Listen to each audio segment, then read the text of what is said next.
శ్రీమద్భగవద్గీత మొదటి అధ్యాయం అర్జున విషాద యోగంలోని 12వ శ్లోకం. తస్య సంజనయాన్ హర్షం కురు వృద్ధః పితామహః సింహనాదం వినద్యోచ్చైః శంఖం దద్మౌ ప్రతాపవాన్. భావం: కురు వృద్ధుడను ప్రతాపశాలియును అయిన భీష్మ పితామహుడు దుర్యోధనుని ఈ మాటలు విని అతనిని సంతోషపరుచుటకై ఉచ్చస్వరముతో సింహనాదమొనర్చి తన శంఖమును పూరించెను. ఈ శ్లోక పూర్తి వివరణ. కురువంశమునందు బాహ్లీవుడు తప్ప మిగిలిన వారందరికంటే పెద్దవాడు భీష్ముడు. కౌరవ పాండవులందరికీ ఇతను ఒకే విధంగా ఆదరించేవారు. పితామహుడు అవ్వడం వల్ల కౌరవ పాండవులందరికీ ఇతను పూజ్యుడు.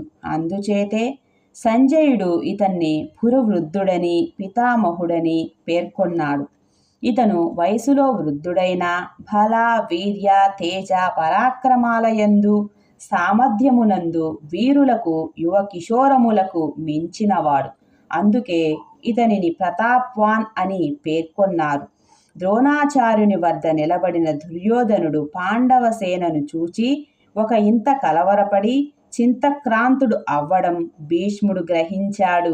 భీష్ముణ్ణి జాగ్రత్తగా రక్షించండి అని తన సైన్యానికి దుర్యోధనుడు చెప్పిన మాటలు కూడా ఆయన గమనించాడు.